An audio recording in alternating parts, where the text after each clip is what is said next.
চল মামা, এদিকে বয় না থেকে কাটতেই নাই ধরো বেড়া। গরমের ভিতরে না খেলতে চাই, চল কোনো জায়গায় যায় কুসুম হতে ঘুরাই।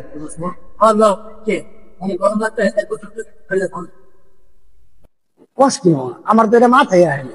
তাহলে চল গোসলি করতেছি। না তোমরা দাও, আমি যাবো না, আমি সাঁতার জানি না, ফলে কিছু হয়ে গেলে। মামা তোমরা যাও, কারণ আমি সাঁতার পাই, নামার যাবো আপনি যান। তাহলে চল, তাহলে আমি তোমার তো ঘুরে আবার দুটো করতে যাও। তাহলে ঠিক আছে, তোরা কুসুম ঘুরে চল চল। তাই লোকটা বল, তোরা যাইস লবি, দরকার পড়লে গোসল না করিস জানাস। আচ্ছা চলো যাই তাহলে। চলো মামা তাহলে যাই। আর চলো। পানি দিয়ে যাচ্ছিস কি? তুই পরা পানি দি, এদিকে না তো কিন্তু কেমন। তুমি পানি দিয়ে যাচ্লা, তুমি গভীরতা যাচ্লা না, যে গভীর আমি যে কোনো সময় যুদ্ধ গেলে কি দেখতে হয়, তুমি কি করবে বাসায়?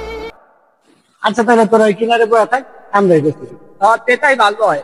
তোমার তো চলো, আমি আর দুটো দোয়া করছি।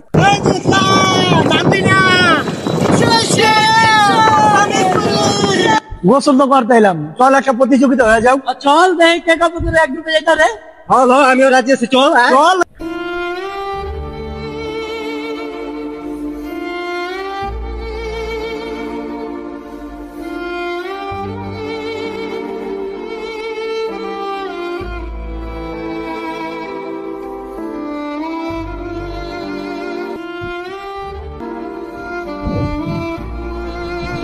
কিরে সাইদুল কই?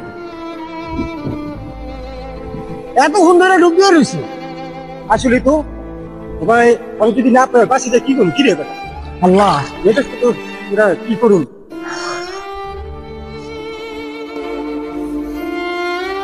আমাদের সমাজে প্রতিনিয়ত বর্ষার সময় এই ঘটনা ঘটে থাকে।